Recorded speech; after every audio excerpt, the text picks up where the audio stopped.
छोड़ दिया वजला दिसे टाटाए राजा और छोड़ दिया वजला दिसे टाटाए राजा चाटता जवानी तेल चाटाए राजा चाटता जवानी तेल चाटाए राजा और चाटता जवानी तेल चाटाए राजा। तो हेलो दोस्तों, आपका स्वागत है हमारे YouTube channel writer Mahesh Prajapati में। तो दोस्तों, आज हम इसी सॉन्ग पर एक पति पत्नी का मैटर लेकर आए हैं जो फुल और फ्री है, काफी अच्छा मैटर है। तो चलिए स्टार्ट करते हैं बिना समय गवाए मुखड़े के साथ।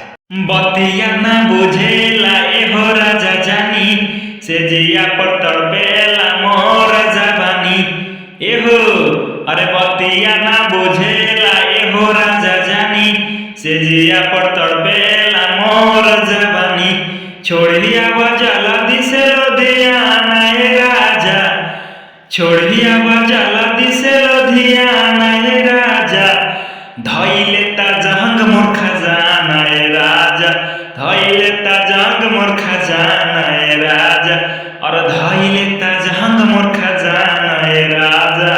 मंत्रा फर्स्ट सोरहु सिंहारा सजैती बला अखिया में कजरा लगैती बलम दिलावा के सरधा पुरैती बलम अछतियों से साट के सुतैती बलम एहो, अरे सोरहु सिंहारा सजैती बलम अखिया में कजरा लगैती बलम दिलावा के सरधा पुरैती बलम अछतियों से साट के सुतैती बलम अए तब तक खैता रोजाना ए राजा अरे अए तब तक खैता रोजाना ए राजा धइले ता जंग मोर खजाना ए राजा धइले ता जंग मोर खजाना ए राजा और धइले ता जंग मोर खजाना ए राजा।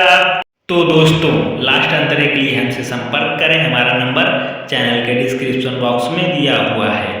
दोस्तों, इसी तरह का फुल और फ्री सॉन्ग पाने के लिए हमारे चैनल को सब्सक्राइब करें और वीडियो को लाइक करें। तो चलिए मिलते हैं किसी नेक्स्ट वीडियो में, तब तक के लिए बाय।